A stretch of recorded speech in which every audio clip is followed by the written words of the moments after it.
আমি প্রথমেই আন্তরিক ধন্যবাদ দিতে চাই কেসিসিকে এবং তার কর্ণধার শ্রীমতী রিচা আগরওয়ালকে যে আমাদের এরকম একটা অপূর্ব বাংলা ভাষায় সাহিত্য সংস্কৃতির অনুষ্ঠান করার সুযোগ দিয়েছেন। এইটা নিয়ে তৃতীয় বছর চলছে বৈঠকখানা। তৃতীয় বছরে আমরা ছোটদের জন্য একটা বৈঠকখানার আয়োজন করেছি, যেখানে বৈঠকখানায় ছোটরা বুঝতে পারবে আসলে বাঙালি বৈঠকখানা বলতে কি বোঝায়। গল্প, আড্ডা, আরও নানান রকম সংস্কৃতির আলোচনা। তোমাদের মনে হবে আমি কেন পুরোটা বাংলায় বলছি। এইটাই আমাদের কাছে একমাত্র উদ্দেশ্য যে বাংলা সাহিত্য সংস্কৃতি জিনিসটা এত বড়, এত ভাস্ট, যে তোমরা যদি একটু এটার সঙ্গে পরিচিত না হও, বাংলা ভাষাটাকে না ভালোবাসতে পারো, তাহলে কিন্তু সেইটার রস থেকে, সেইটার ভোক্যাবুলারি, সেইটার সংস্কৃতি, কালচার থেকে তোমরা কিন্তু নিজেরাই বাদ পড়ে যাবে। আর সেটা মনে হয় আমার একটা হিউজ লস। তো এখানে যেরকম বলল রশ্মিতা যে থিম হচ্ছে সীমানা, তো আজকে আমরা এই সীমানাটা ভেঙে দিতে চাই তোমাদের সঙ্গে। আমাদের বৈঠকখানায় সঙ্গে ছোটদের যে বর্ডারটা ছিল এতদিন, সেই সীমানাটা আমরা ভেঙে তোমাদেরকে আমরা স্বাগত জানাই। আর এর বেশি কিছু আমি বলবো না। তোমাদের গল্প পড়ে শোনাবে অগ্নি। তোমরা অনেকেই হয়তো ওর গল্প শুনেছ।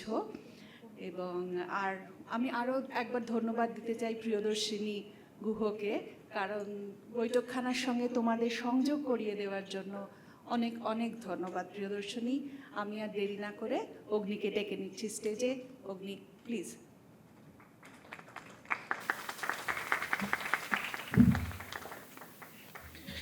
আমরা সবাই একটু হাসতে পারি জোরে জোরে? পারি, হ্যাঁ কি না? শুনতে পেলাম না। আর একটু জোরে। তাহলে চলো, আমিও হাসবো, তোমরাও হাসবে। On the count of 3, ready? Ready তো? রেডি? এই তো, একজন বললে বাকিরা যে করে সেটাই হচ্ছে আসল সীমানা। তো আমরা করি তাহলে 1, 2, 3।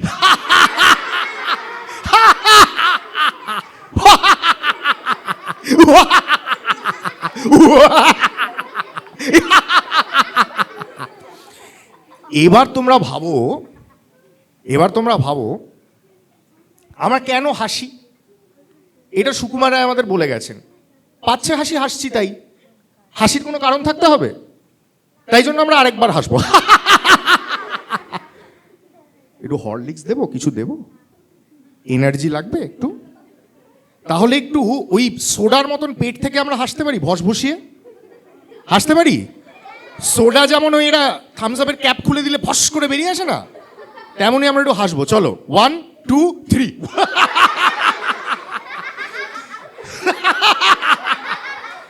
এবং এইটা আমি যতক্ষণ গল্প পড়বো এটা আমরা করতে থাকবো। আমরা একে অপরের চুল টেনে দেবো, আমরা একে অপরকে চিমটি কাটবো, আমরা হাসতে হাসতে মাটিতে পড়ে যাবো, আবার কেউ কেউ চাইলে স্টেজে উঠে পড়তে পারো। এই সীমানাটা আমরা ভেঙে দেবো। এই যে সবাই একদম মেটিকুলার স্টুডেন্টের মতন, yes ma'am, I am class 5C, my roll number is 28, এইগুলো সুকুমার রায় যেন ভীষণ অপছন্দ করতেন। সুকুমার রায়ের একদম এগুলো ভালো লাগতো না। আরেকজন বাঙালির ভালো লাগতো না, যার নাম হয়তো তোমরা শুনে থাকবে, রবীন্দ্রনাথ ঠাকুরের নাম শুনেছ? Very good. রবীন্দ্রনাথ ঠাকুর জানো তো কোনো প্রথাগত স্কুলে পড়েননি, আমরা জানি তো এটা।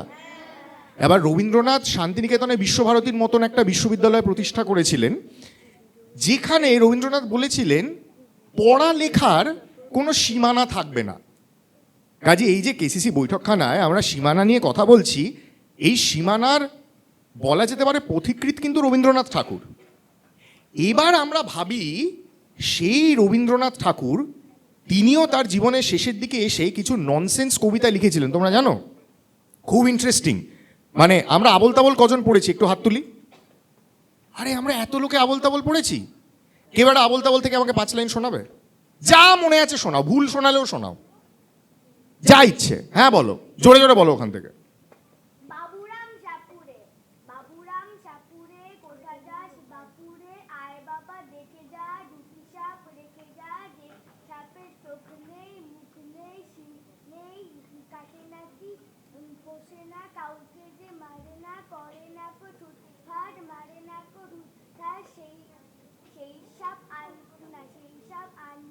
সেই সব জ্যান্ত এইসব জ্যান্ত গোটা দুই আন্ত টেনে মেরে ঠান্ডা করে দিই ঠান্ডা। হাততালি হাততালি হাততালি হাততালি হাততালি। তোমার নামটা একটু জানতে চাইবো, তোমার নামটা বলো। আজান। আজান, কি মিষ্টি নাম। আজানের জন্য একটা জোরে হাততালি দিই আমরা। তো এই যে সুকুমার রায় অনেক আগে একটা আবোল তাবোলের মতন একটা জিনিস লিখে ফেলেছিলেন, জানো, যখন আমি ছোট ছিলাম তোমাদের মতো। আচ্ছা, কারা কারা এখনো ছোট আছো বলো তো? আগে আমি হাত তুললাম। এত লোকে বড় হয়ে গেছে সামনে, এ বাবা, তাহলে সুকুমার রায়ের কোনো মজা নেই। আরে সত্যি, যারা বড় হয়ে গেছে, যারা সত্যি সত্যি খুব বড় হয়ে গেছে, যেমন এই তসিফ আছে, সঞ্চারী দি আছে, যারা খুব বড় হয়ে গেছে, যারা, ও তুমি হাত তুলেছো, তাহলে ফ্যান্টাস্টিক। তাহলে আমরা এটা আগে আমরা এই মোশনটা পাস করি। এটা আমরা ধরে নিই একটা ডিবেট স্থল। জানো তো, ডিবেট বলতে মনে পড়লো, এই কেসিসি বৈঠকখানা যারা কিউরেট করেছেন, সঞ্চারীদি এবং চন্দ্রিলদা দারুণ ডিবেট করতে পারেন। কাজে এইটাকে যদি আমরা একটা ডিবেট হল ধরে নিই, তাহলে আমরা আগে এই মোশনের জন্য সবাই হাত তুলি যে আমরা সবাই বাচ্চা, ফ্যান্টাস্টিক। তাহলে আমাদের সুকুমার রায় দারুণ লাগবে। তো এই যে সীমানার কথা আমরা বলছি না কেসিসি বৈঠকখানায়, এই সুকুমার রবীন্দ্রনাথ মিলে এই সীমানা জমজমাট। এবং এই যে আমাদের এইভাবে বসে গল্প শুনতে হবে,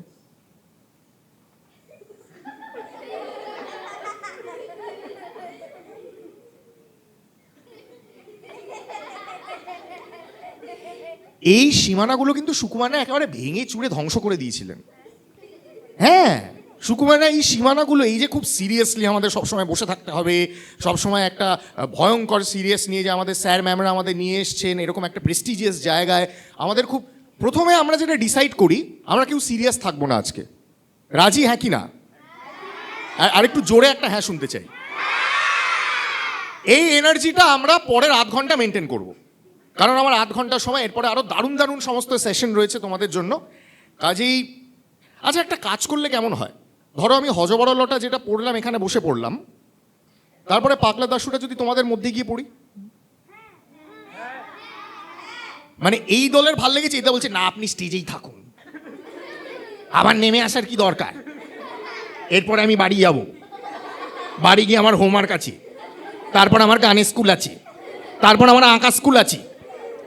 তাহলে একটা কাজ আমরা যেটা করি, আমি হজবরলটা এখানে বসে পড়ি, আর আমি একটা কর্ডলেস মাইক রিকোয়েস্ট করব আপনাদের কাছে। এখন লাগবে না, আমি নিয়ে নেবো আপনাদের থেকে, একটা কর্ডলেস মাইক জাস্ট রেডি রাখুন।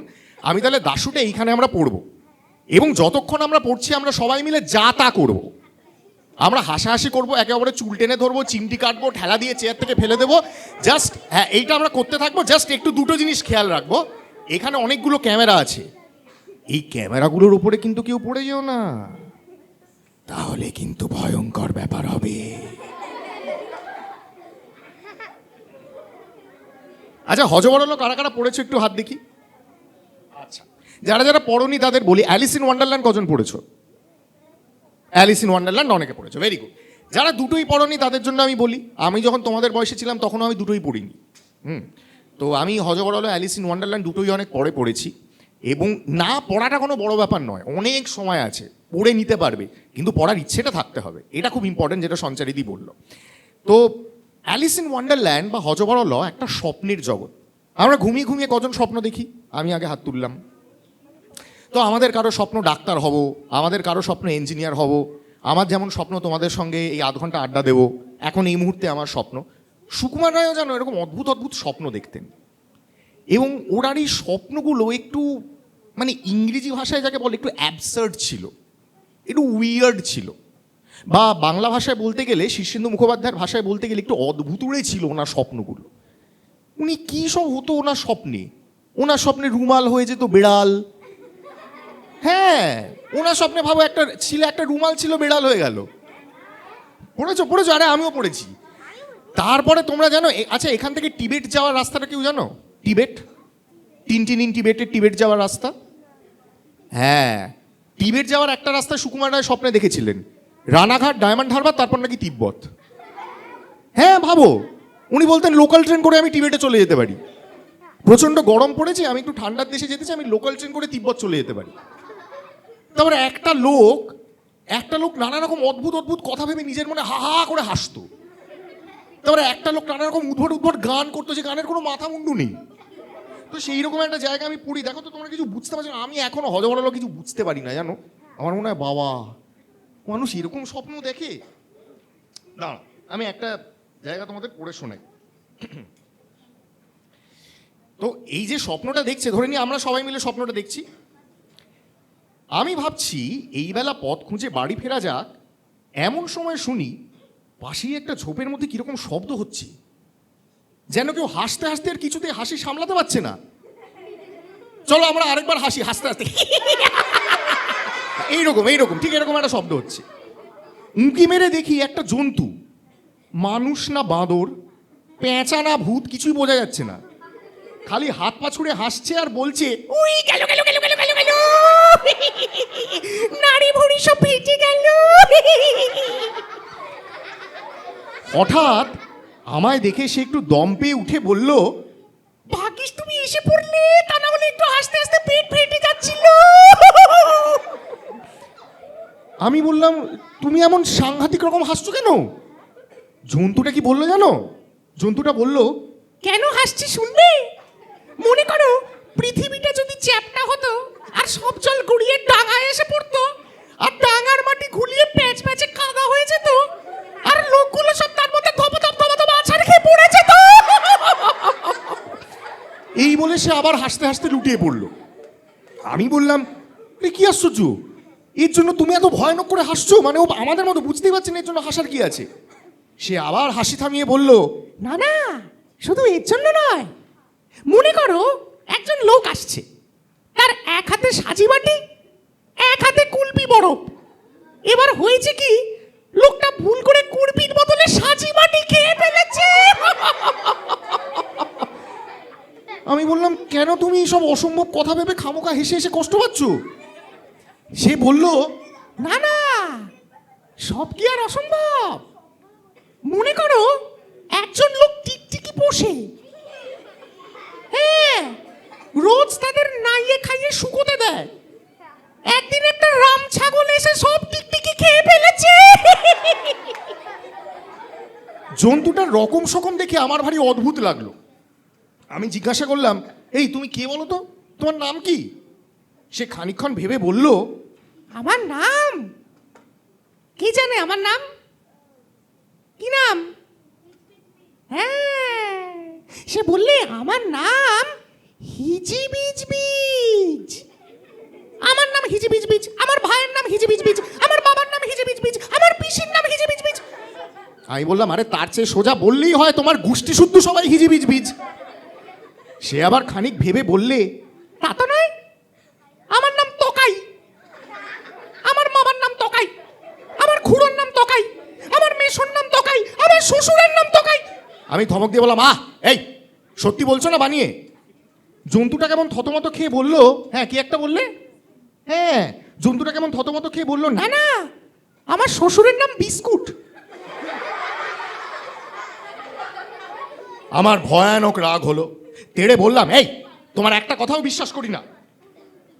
এতক্ষণ সে একটু চুপ করেছিল, আবার হঠাৎ দেখি সে হাসতে লেগেছে।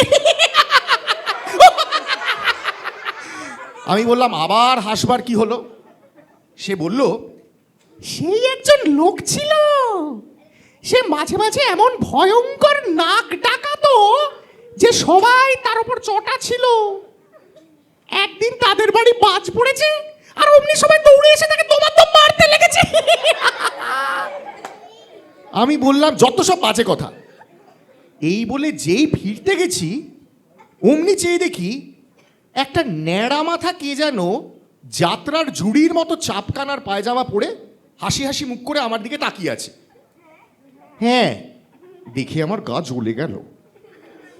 আমায় ফিরতে দেখি সে আবদার করে আহ্লাদির মতো ঘাড় বাঁকিয়ে দুহাত নেড়ে বলতে লাগলো, না ভাই না, এখন আমার গাইতে বলো না, সত্যি বলছি আজকে আমার গলা তেমন খুলবে না, আমায় গাইতে বলো না।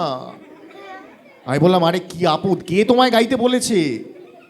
লোকটা এমন বেহায়া, সে তবু আমার কানের কাছে ঘ্যান ঘ্যান করতে লাগলো। রাগ করলে? হ্যাঁ ভাই, রাগ করলে, খুব রাগ। আচ্ছা না হয় কয়েকটা গান শুনিয়ে দিচ্ছি, রাগ করবার কি দরকার ভাই? আমি কিছু বলবার আগে হিজিবিজবি চেঁচিয়ে উঠলো, হ্যাঁ হ্যাঁ গান হোক, গান হোক। অমনি ন্যাড়াটা তার পকেট থেকে মস্ত দুতারা গানের কাগজ বার করে এরকম সেগুলো চোখের কাছে নিয়ে গুনগুন করতে করতে হঠাৎ সরু গলায় চিৎকার করে গান ধরলো, লাল গানে নীল সুর, হাসি হাসি গন্ধ, লাল গানে নীল সুর, হাসি হাসি গন্ধ। এই একটাই লাইন সে একবার গাইল, দুবার গাইল, 5 বার গাইল, 10 বার গাইল। আমি বললাম, এ তো ভারী উৎপাত দেখছি, গানের কি আর কোনো পদ নেই? ন্যাড়া বলল, হ্যাঁ আছে, কিন্তু সেটা অন্য গান। সেটা হচ্ছে অলিগলি চলিরাম, ফুটপাথে ধুমধাম, কালি দিয়ে চুনকাম। হ্যাঁ, সে গান আজকাল আমি আর গাই না। আরেকটা গান আছে, নৈনিতালে নতুন আলু। সেটা খুব নরম সুরে গাইতে হয়, সেটাও আজকাল গাইতে পারি না। আজকাল যেটা গাই সেটা হচ্ছে শিখি পাখার গান। এই বলেই সে আবার গান ধরলো, মিশি মাখা শিখি পাখা আকাশের কানে কানে, শিশি বোতল ছিপি ঢাকা সরু সরু গানে গানে, মিশি মাখা শিখি পাখা আকাশের কানে কানে, শিশি বোতল ছিপি ঢাকা সরু সরু গানে গানে, আলো ভোলা পাকা আলো আধো আধো কত দূরে, সরু মোটা সাদা কালো ছল ছল ছায়া সুরে। আমি বললাম, এ আবার গান হলো নাকি? এর মানে কি? এর তো মাথা মুন্ডু কোনো মানেই হয় না। হিজিবিজবিজ বলল, হ্যাঁ গানটা ভারী শক্ত। ন্যাড়াটা খুব অভিমান করে বলল, তা তোমরা সহজ গান শুনতে চাও, সে কথা বললেই হয়। অত কথা শোনাবার দরকার কি? আমি কি আর সহজ গান গাইতে পারি না? এই বলে সে আবার গান ধরল, বাদুর বলে ওরে ও ভাই সজারু, আজকে রাতে দেখবে একটা মজারু।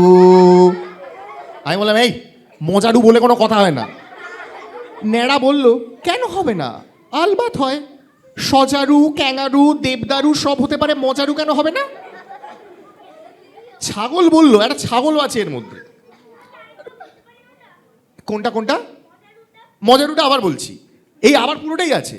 ছাগল বলল, আর ততক্ষণ গানটা চলুক, হয় কিনা হয় পরে দেখা যাবে। অমনি আবার শুরু হলো, বাদুর বলে ওরে ও ভাই সজারু, আজকে রাতে দেখবে একটা মজারু, আজকে এটা চামচিকে আর বেচারা, আসবে সবাই, মরবে ইঁদুর বেচারা, কাঁপবে ভয়ে ব্যাঙগুলো আর ব্যাঙাচি, ঘামতে ঘামতে ফুটবে তাদের ঘামাচি, ছুটবে ছুঁচো লাগবে তাতে কপাটি, দেখবে তখন কিন্নি ছাঙা ছপাটি। আমি আবার আপত্তি করতে যাচ্ছিলাম, কিন্তু সামলে গেলাম। গান চলতে লাগলো, সজারু কয় ঝোপের মাঝে এখনই, গিন্নি আমার ঘুম দিয়েছেন দেখনি, জেনে রাখুন পেঁচা এবং পেঁচানি, ভাঙলে সে ঘুম শুনে তাদের চেঁচানি, খ্যাংরা খোঁচা করবো তাদের খুঁচিয়ে, এই কথাটা বলবে তুমি বুঝিয়ে। বাদুর বলে পেঁচার কুটুম কুটুমি, মানবে না কেউ তোমার এসব ঘুঁতুমি, ঘুমোয় কি কেউ এমন ভূষো আধারে, গিন্নি তোমার হোতকা এবং হাদারে, তুমিও দাদা হচ্ছ ক্রমে খ্যাপাটে, চিমনি চাটা ভোপসা মুখো ভ্যাপাটে। আচ্ছা, এই কথাটার মানে আমাকে কেউ বলতে পারবে? চিমনি চাটা ভোপসা মুখো ভ্যাপাটে, এটার মানে কেউ আমাকে বলতে পারবে? যদি বলতে না পারো তাহলে তোমাদের জন্য একটা পানিশমেন্ট আছে। পানিশমেন্টটা বলবো? প্রথম 2টো লাইন আমরা একসাথে গাইবো। হ্যাঁ, এটা একটা ভালো পানিশমেন্ট না?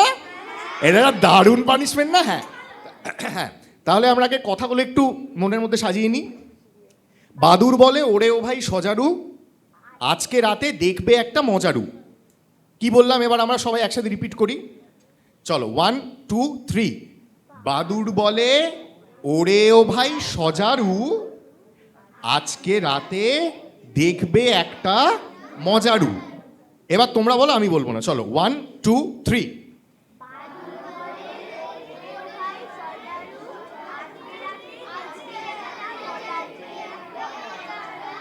ফ্যান্টাস্টিক! এবার আমরা সুরটা শুনিনি একবার। বাদুর বলে ওরে ও ভাই সজারু, আজকে রাতে দেখবে একটা মজারু। এবং এটা গাইবার সময় কেউ বসে থাকলে হবে না, সবাইকে উঠে পড়ে গাইতে হবে। এটা সুকুমার সঙ্গীত, এটা উঠে পড়ে গাইতে হবে। আমিও উঠবো, রেডি সবাই? এবার হাতে হাতে তালি দিয়ে গাইতে হবে। চলো একবার আমরা প্র্যাকটিস করে নিই, তারপর আমি উঠছি তোমাদের সঙ্গে যোগ দেওয়ার জন্য। চলো 1 2 3। বাদুর বলে ওরে ও ভাই সাজারু, আজকে রাতে দেখবে একটা মজারু। আরেকবার, বাদুর বলে ওরে ও ভাই সাজারু, আজকে রাতে দেখবে একটা মজারু। আরেকবার, বাদুর বলে ওরে ও ভাই সজারু, আজকে রাতে দেখবে একটা মজারু। এবার আমি উঠি, তোমরা গাইতে পারবে? চলো 1 2 3।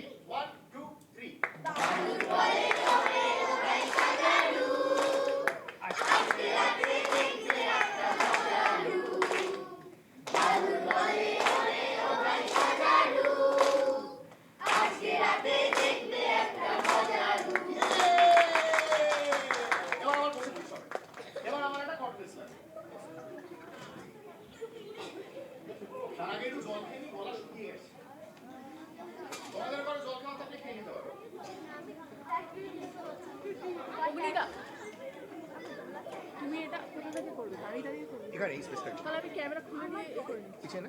হ্যাঁ, দাঁড়াও দাঁড়াও দাঁড়াও।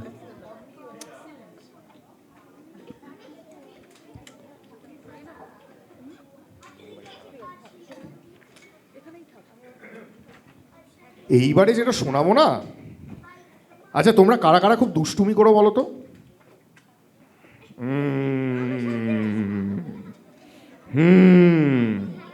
একটু চাপের ব্যাপার।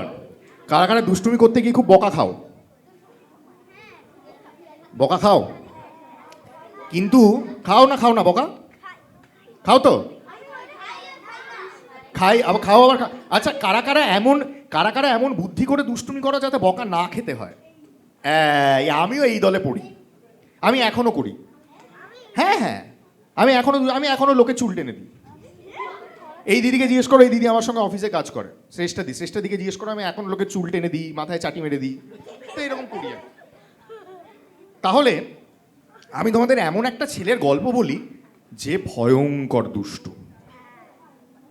তার নাম হচ্ছে দাশরথী। তার একটা ডাক নাম আছে, পাগলা দাশু। হ্যাঁ, পাগলা দাশু।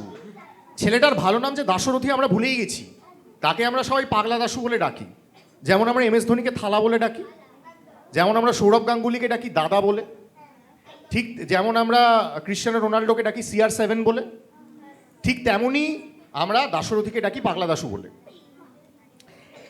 এবার হয়েছে কি, নবীন চাঁদ স্কুলে এসেই বলল কাল তাকে ডাকাতে ধরেছিল। শুনে স্কুল শুদ্ধ সবাই হা হা করে ছুটে আসলো। ডাকাতে ধরেছিল কি বলিস রে? ডাকাত না তো কি, বিকেলবেলায় সে জ্যোতিলালের বাড়ি পড়তে গিয়েছিল। সেখান থেকে ফেরবার সময় ডাকাতেরা তাকে ধরে তার মাথায় চাটি মেরে তার নতুন কেনা শখের পাজামাতে কাদা জলের পিচকিরি দিয়ে পালিয়ে গেছে। আর যাবার সময় বলে গেল, চুপ করে দাঁড়িয়ে থাক, নইলে দড়াম করে তোর মাথা উড়িয়ে দেব। ভাবো কি ভয়ানক ডাকাত। তাই সে ভয়ে আড়ষ্ট হয়ে রাস্তার ধারে প্রায় 20 মিনিট দাঁড়িয়েছিল। এমন সময় তার বড় মামা এসে তার কান ধরে বাড়িতে নিয়ে গিয়ে বললেন, রাস্তায় সংসেজে ইয়ার কি করা হচ্ছিল? নবীন চাঁদ কাঁদো কাঁদো গলায় বলে উঠবো, আমি কি করবো, আমার ডাকাত ধরেছিল। শুনে তার মামা প্রকাণ্ড এক চড় তুলে বললেন, ফের জ্যাঠামি। নবীন চাঁদ দেখলো মামার সঙ্গে তর্ক করাই বৃথা, কারণ সত্যি সত্যিই তাকে যে ডাকাতে ধরেছিল এ কথা তার বাড়ির কাউকে বিশ্বাস করানো শক্ত। সুতরাং তার মনের দুঃখ এতক্ষণ মনের মধ্যেই চাপা ছিল। আচ্ছা তোমরা কারা এমন আছো বলো তো এখানে যাদের তোমাদের কথা কেউ বিশ্বাস করতে চায় না? এক্স্যাক্টলি, আমিও তাই। দেখেছো, নবীন চাঁদেরও একই অবস্থা, কেউ তার কথা বিশ্বাস করছে না। যা হোক, স্কুলে এসে তার দুঃখ বোধহয় অনেকটা দূর হতে পেরেছিল, কারণ স্কুলের অন্তত অর্ধেক ছেলে তার কথা শুনবার জন্য একেবারে ব্যস্ত হয়ে ঝুঁকে পড়েছিল এইভাবে, এবং তার ঘামাচি, ফুসকুড়ি আর চুলকানির দাগটি পর্যন্ত তারা আগ্রহ করে ডাকাতির সুস্পষ্ট প্রমাণ বলে স্বীকার করেছিল। দু একজন যারা তার এই কনুইয়ের আঁচড়টাকে পুরনো বলে সন্দেহ করেছিল, তারাও বলল ওই যে হাঁটুর কাছে যেটা ছড়ে গেছে সেটা একেবারে টাটকা নতুন। কিন্তু তার পায়ের গোড়ালিতে যে ঘায়ের মতো ছিল সেটাকে দেখে কেষ্টা যখন বলল, ওটা তো জুতোর ফোসকা। তখন নবীন চাঁদ ভয়ানক চোটে বলল, যাও, তোমাদের কাছে আর কিছু বলবো না। কেসটার জন্য আমাদের আর কিছু শোনাই হলো না। ততক্ষণে 10টা বেজে গেছে। ঢং ঢং করে স্কুলের ঘন্টা পড়ে গেল। সবাই যে যার ক্লাসে চলে গেলাম। এমন সময় আমরা দেখি একগাল হাসি নিয়ে দাশু ক্লাসে ঢুকছে। আমরা বললাম, শুনেছিস কাল নবুকে ডাকাতে ধরেছিল? যেমন বলা অমনি দাশরথী হঠাৎ হাত পা ছুঁড়ে বই টই ফেলে হাসতে হাসতে একেবারে মেঝের ওপর বসে পড়ল।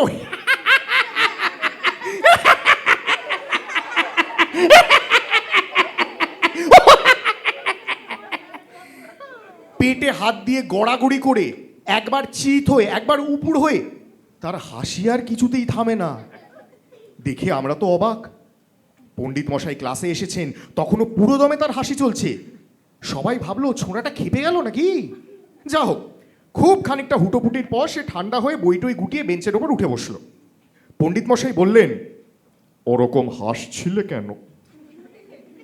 দাশু নবীন চাঁদকে দেখিয়ে বলল, ওই ওকে দেখে। পণ্ডিত মশাই খুব কড়া রকমের ধমক লাগিয়ে তাকে ক্লাসের কোনায় দাঁড় করিয়ে রাখলেন। কিন্তু পাগলার তাতেও লজ্জা নেই। সে সারাটি ঘন্টা থেকে থেকে বই দিয়ে মুখ আড়াল করে ফিক ফিক করে হাসতে লাগলো। টিফিনের ছুটির সময় কাদের কাদের টিফিনের ছুটি হয়? টিফিনের ছুটি কাদের কাদের হয়? এই আজকে টিফিনে কি নিয়ে এসছো? কি নিয়ে এসছো গো? টিফিন আনোনি? হ্যাঁ, তুমি স্কুল থেকে খাওয়া দিয়ে দিয়েছে? Fantastic, lovely. ভেজ খাওয়া দেয়? এ বাবা, এ সর্বনাশ। টিফিনের ছুটির সময় নবু দাশুকে চেপে ধরলো। কিরে দেশো, বড় যে হাসতে শিখেছিস? দাশু বলল, হাসবো না? তুমি কাল ধুনচি মাথায় দিয়ে কিরকম নাচটা নেচেছিলে সে তো আর তুমি নিজে দেখোনি? দেখলে বুঝতে কেমন মজা। আমরা সবাই বললাম, সে কিরকম ধুনচি মাথায় নাচছিল মানে? দাশু বলল, তাও জানো না? ওই কেসটা আর এ বাবা, বলতে বারণ করেছিল। আমি বিরক্ত হয়ে বললাম, আরে কি বলছিস ভালো করেই বল না। দাশু বলল, কালকে শেঠেদের বাগানের পেছন দিয়ে নবু একলা একলা বাড়ি যাচ্ছিল। এমন সময় দুটো ছেলে, তাদের নাম বলতে বারণ, তারা দৌড়ে এসে নবুর মাথায় ধুনচির মতো কি একটা চাপিয়ে তার গায়ের উপর আচ্ছা করে পিচকিরি দিয়ে পালিয়ে গেল। ভাবো, তার বন্ধুরাই এরকম করেছে। কি অবস্থা! আর ভাবছিলেন নাকি ডাকাত আমরা? নবু ভয়ানক রেগে বলল, তুই তখন কি করছিলি? দাশু বলল, তুমি তখন মাথার থলি খুলবার জন্য ব্যাঙের মতো হাত পা ছুড়ে লাফাচ্ছিলে। আমি তাই তো বললাম, ফের নড়বি তো ধড়াম করে তোর মাথা উড়িয়ে দেব। এটা দাশু বলেছে। ভাবো, আমরা ভাবছিলাম ডাকাত। তাই শুনে তুমি রাস্তার মধ্যে কাঠ হয়ে দাঁড়িয়ে রইলে। তাই আমি তোমার বড় মামাকে ডেকে আনলাম। নবীন চাঁদের যেমন বাবুয়ানা তেমনি তার দেমাক। সেই জন্য কেউ তাকে পছন্দ করতো না। তার লাঞ্ছনার বর্ণনা শুনে সবাই বেশ খুশি হলাম। এই আমাদের স্কুলে এক একজন থাকে না, সবসময় ফার্স্ট হয়, থাকে না এক একজন, এইরকম করে হাঁটে, please maintain distance, I am a first boy, I am first girl, please maintain, এরকম থাকে না? সব থেকে ইরিটেটিং হয় এগুলো একদম। এইটা যা লাখ কথার এক কথা বলেছো। আর বিশেষ করে আমাদের মতো যারা খুব মধ্যবিত্ত স্টুডেন্ট, মানে আমরা যারা মিডল ক্লাসে বড় হয়েছি, আমরা তো স্টুডেন্টও মধ্যবিত্ত, এবার মুশকিল হয় সেটাই হয়ে যায়। এবার তুমি ভাবো, নবীন চাঁদ সেরকম একজন ছেলে ছিল, তাই ক্লাসের কেউ তাকে পছন্দ করতো না। দাশু তাকে আচ্ছা করে জব্দ করেছে, সবাই খুব খুশি হয়েছে। কিন্তু এইবারে দাশু একটা কেস খাবে। এবার শোনো, ব্যাপারটা বুঝতে না পেরে বলল, তবে যে নবীনদা বলছিল তাকে ডাকাতে ধরেছে। দাশু বলল, ধুর বোকা, কেসটা কি ডাকাত? বলতে না বলতেই কেসটা সেখানে এসে হাজির। কেসটা আমাদের ওপরের ক্লাসে পড়ে, তার গায়েও বেশ জোর আছে। নবীন চাঁদ তাকে দেখা মাত্র শিকারী বেড়ালের মতো ফুলে উঠল, কিন্তু মারামারি করতে সাহস পেল না। খানিকক্ষণ কটমট করে তাকিয়ে সেখান থেকে সরে পড়ল। আমরা ভাবলাম গোলমাল মিটে গেল। কিন্তু তার পরদিন ছুটির সময় দেখি নবীন তার দাদা মোহন চাঁদকে নিয়ে হন হন করে আমাদের দিকে আসছে। মোহন চাঁদ এন্ট্রান্স ক্লাসে পড়ে, সে আমাদের চাইতে অনেক বড়। তাকে ওরকমভাবে আসতে দেখেই আমরা বুঝলাম এবার একটা কাণ্ড হবে। মোহন এসেই বলল, কই কেষ্টাটা কই? হ্যাঁ, কেসটা দূর থেকে তাকে দেখতে পেয়ে কেটে পড়েছে, তাই আর তাকে পাওয়া গেল না। তখন নবীন চাঁদ বলল, ওই দাশুটা সব জানে, ওকে জিজ্ঞাসা কর।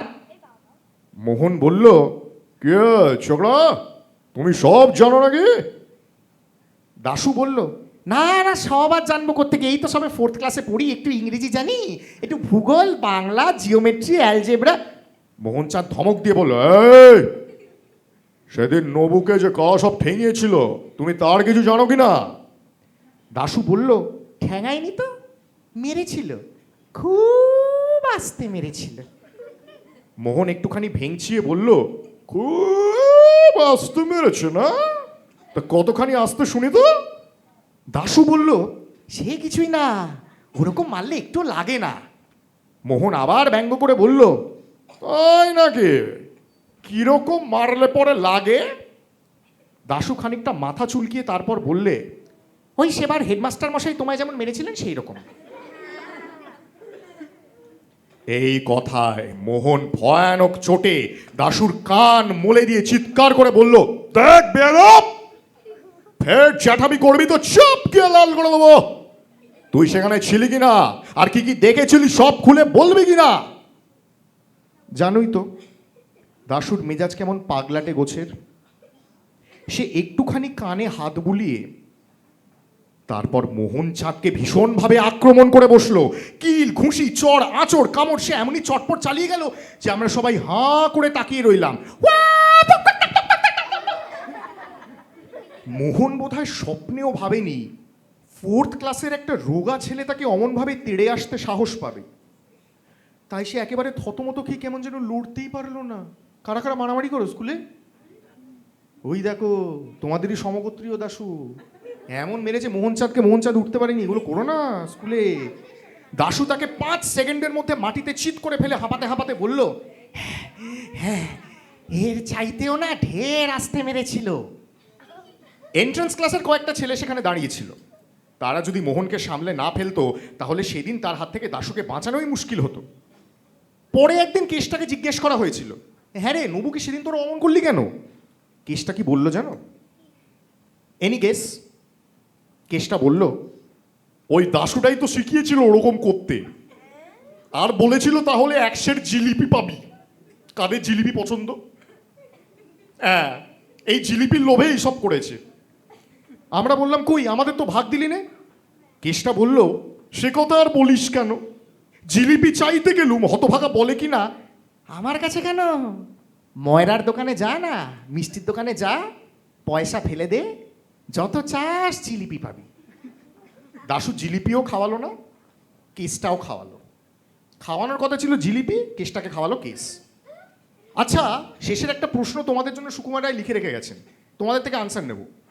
আচ্ছা, দাশু কি সত্যি সত্যি পাগল, না কেবল মিচকেমি করে? আচ্ছা, কারা কারা মনে করো দাশু সত্যি সত্যি পাগল, একটা হাত দেখি।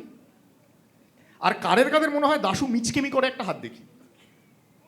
এই রে, তাহলে তো এটা আর কোনো ডিবেটের কোনো, এটা তর্কাতর্কির আর কোনো বিষয়ই নেই। আমার কাছে কি আর 5 মিনিট সময় আছে? তাহলে আমি আরেকটা দাশু পড়ে শেষ করি। কারা কারা বোর হয়ে গেছো?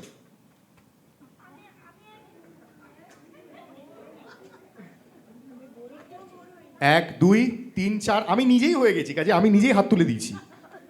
আমার জল খেয়ে খেয়ে পড়তে হচ্ছে, দেখছো না আমার গলা বোর হয়ে গেছে। তাহলে কি আমরা আরেকটা গল্প শুনতে পারি, নাকি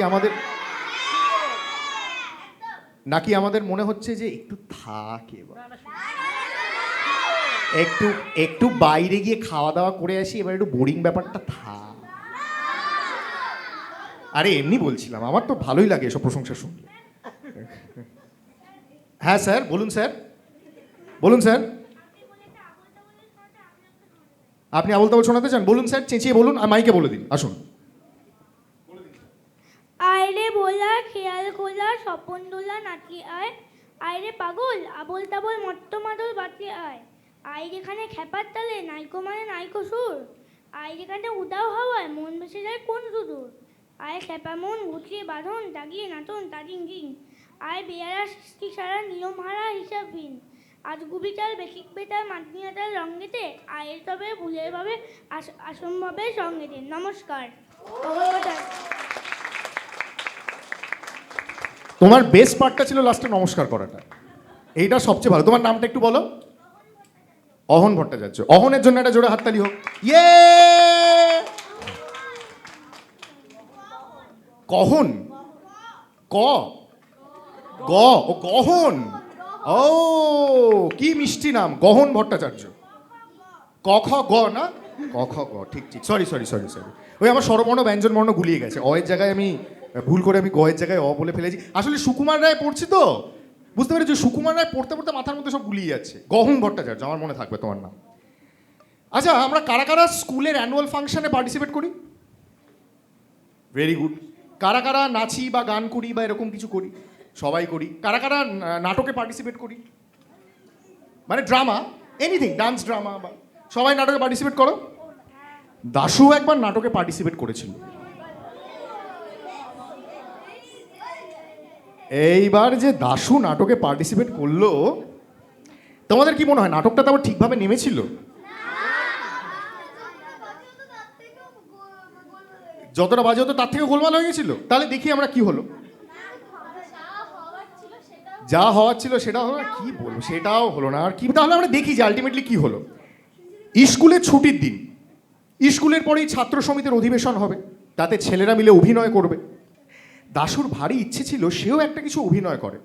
একে ওকে দিয়ে সে অনেক সুপারিশও করিয়েছিল, কিন্তু আমরা সবাই কোমর বেঁধে বললাম সে কিছুতেই হবে না। সেই তো গতবার যখন আমাদের অভিনয় হয়েছিল, তাতে দাশু সেনাপতি সেজেছিল। সে অভিনয়টা একেবারে মাটি করে দিয়েছিল।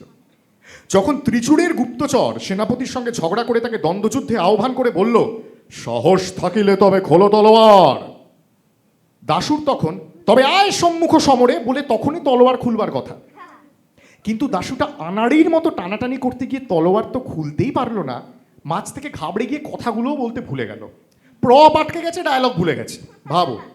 তাই দেখে গুপ্তচর আবার খোলো তলোয়ার বলে হুঙ্কার দিয়ে উঠল। দাশুটা এমনি বোকা, সে অমনি আরে দাঁড়া দেখছিস তা বকলো সাটকিয়ে গেছে বলে চেঁচিয়ে তাকে এক ধমক দিয়ে উঠল। ভাগ্যিস আমি তাড়াতাড়ি তলোয়ার খুলে দিলাম, তা না হলে ওইখানেই অভিনয় বন্ধ হয়ে যেত।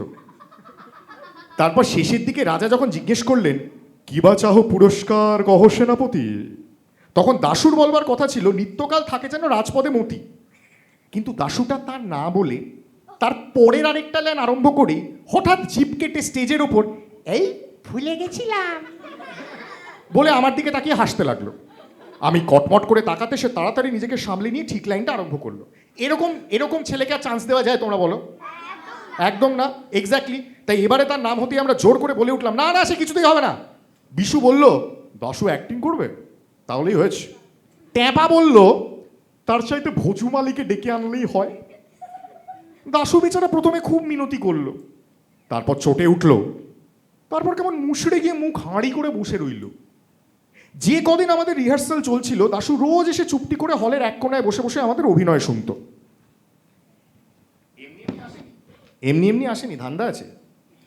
ছুটির কয়েকদিন আগে থেকে দেখি 4th ক্লাসের ছোট গনসার সঙ্গে দাশুর ভারী ভাব হয়েছে। গনসা ছেলে মানুষ, কিন্তু সে চমৎকার আবৃত্তি করতে পারে, তাই তাকে দেবদূতের পাঠ দেওয়া হয়েছে। এই গহন যেমন আবৃত্তি করলো, বলতে হলো চমৎকার আবৃত্তি করতে পারে।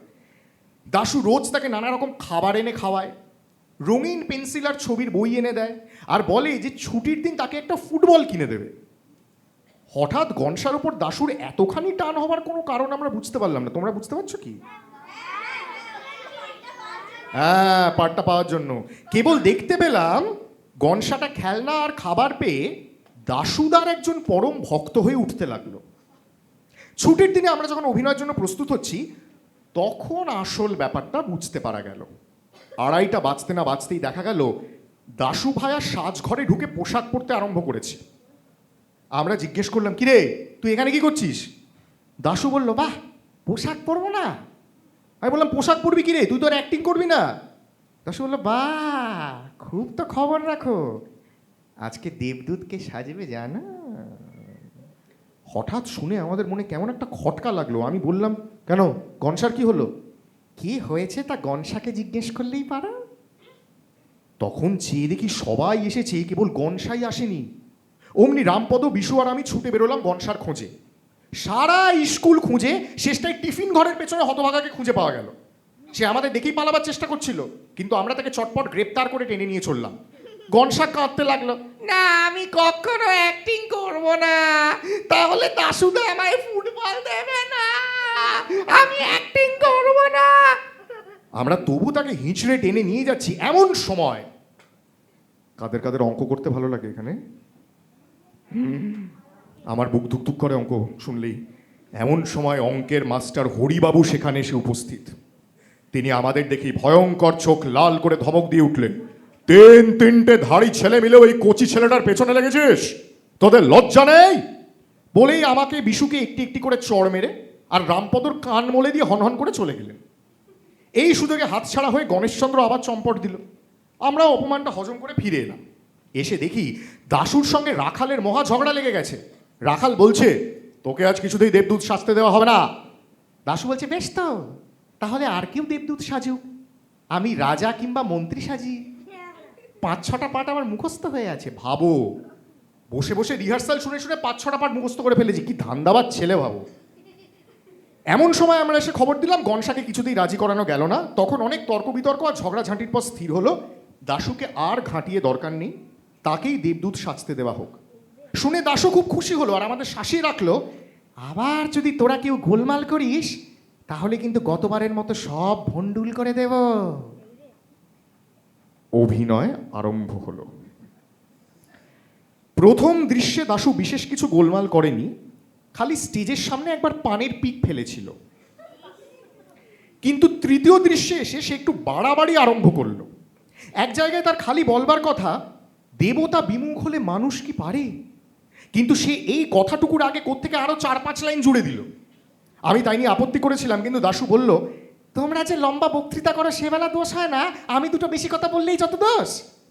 এও সহ্য করা যেত, কিন্তু শেষ দৃশ্যের সময় তার মোটেই আসবার কথা নয় তা জেনেও সে স্টেজে আসবার জন্য জেদ করে বসলো। আমরা অনেক কষ্টে অনেক তোয়াজ করে তাকে বুঝিয়ে দিলাম যে শেষ দৃশ্যে দেবদূত আসতেই পারে না, কারণ তার আগের দৃশ্যেই আছে যে দেবদূত বিদায় নিয়ে স্বর্গে চলে গেছেন। শেষ দৃশ্যেও আছে যে মন্ত্রী রাজাকে সংবাদ দিচ্ছেন যে দেবদূত মহারাজকে আশীর্বাদ করে স্বর্গপুরীতে প্রস্থান করেছেন। দাশু তার জেদ ছাড়লো বটে, কিন্তু বেশ বোঝা গেল মনে মনে সে মোটেই খুশি হয়নি। শেষ দৃশ্যের অভিনয় আরম্ভ হলো। প্রথম খানিকটা অভিনয়ের পর মন্ত্রী এসে সভায় হাজির হলেন। এই কথা সে কথার পর তিনি রাজাকে সংবাদ দিলেন, বারবার মহারাজে আশিস করিয়া দেবদূত চলে গেল স্বর্গ অভিমুখে। বলতে না বলতেই কোত্থেকে আবার সে এসেছে ফিরিয়া, বলে দাশু স্টেজে এসে উপস্থিত। সংলাপ বলতে বলতে হঠাৎ এরকম বাধা পেয়ে মন্ত্রী তার বক্তৃতার খেই হারিয়ে ফেললো। আমরাও সকলে কিরকম যেন ঘাবড়িয়ে গেলাম। অভিনয় হঠাৎ বন্ধ হবার জোগাড় হয়ে এলো। তাই দেখে দাশু সর্দারি করে মন্ত্রীকে বলল, বলে যাও কি বলিতেছিলে। তাতে মন্ত্রী আরো কেমন ঘাবড়িয়ে গেল। রাখাল প্রতিহারী সেজেছিল। দাশুকে কি যেন বলবার জন্য একটু এগিয়ে গেছে, অমনি দাশু চেয়েছিল জোর করে ঠেকাতে আমার এই হতভাগা বলে এক চাটি মেরে মাথার পাগড়ি ফেলে দিল। ফেলে দিয়েই সে রাজার শেষ বক্তৃতাটা, এ রাজ্যতে নাহি রবে হিংসা অত্যাচার, নাহি রবে দারিদ্র যাতনা ইত্যাদি ইত্যাদি প্রভৃতি প্রভৃতি বলে নিজেই গড়গড় করে বলে গিয়ে যাও সব নিজ নিজ কাজে বলে অভিনয় শেষ করে দিল। আমরা কি করব বুঝতে না পেরে সব বোকার মতো হাঁ করে তাকিয়ে রইলাম। ওদিকে ঢং করে লাস্ট বেল বেজে গেল আর ঝুপ করে পর্দাও নেমে গেল। আমরা সব রেগে মেগে লাল হয়ে দাশুকে তেড়ে ধরে বললাম, হতভাগা, সব মাটি করলি, অর্ধেক কথাই বলা হলো না। দাশু বলল, বাহ, তোমরা কেউ কিছু বলছো না দেখেই তো আমি তাড়াতাড়ি যা মনে ছিল সেইগুলো বলে দিলাম, তা না হলে তো আরো সব মাটি হয়ে যেত। আমি বললাম, তুই কেন মাঝখানে এসে গোল বাঁধিয়ে দিলি, তাই তো সব গুলিয়ে গেল। দাশু বলল, রাখাল কেন বলেছিল আমায় জোর করে আটকিয়ে রাখবে? তাছাড়া তোমরা কেন আমায় গোড়া থেকে নিতে চাচ্ছিলে না আর ঠাট্টা করছিলে? আর রামপদ কেন বারবার আমার দিকে কটমট করে তাকাচ্ছিল? রামপদ বলল, ওকে ধরে 2-4 ঘা লাগিয়ে দিত। দাশু বলল, লাগাও না, লাগাও, দেখবে আমি এক্ষুনি চেঁচিয়ে সবাইকে হাজির করি কিনা। এই হচ্ছে পাগলা দাশু। ভাবো কি বলবে। পাগলা দাশুর কথাটি ফুরলো, আমারও নোটে গাছটি মুড়লো।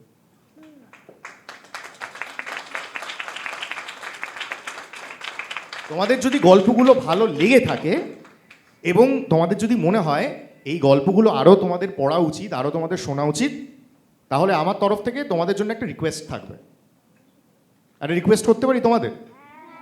এটা কোনো হোমওয়ার্ক বা হোম টাস্ক নয়, কারণ এগুলো হোমওয়ার্ক দিয়ে হয় না, এগুলো রিকোয়েস্ট দিয়েই হয়।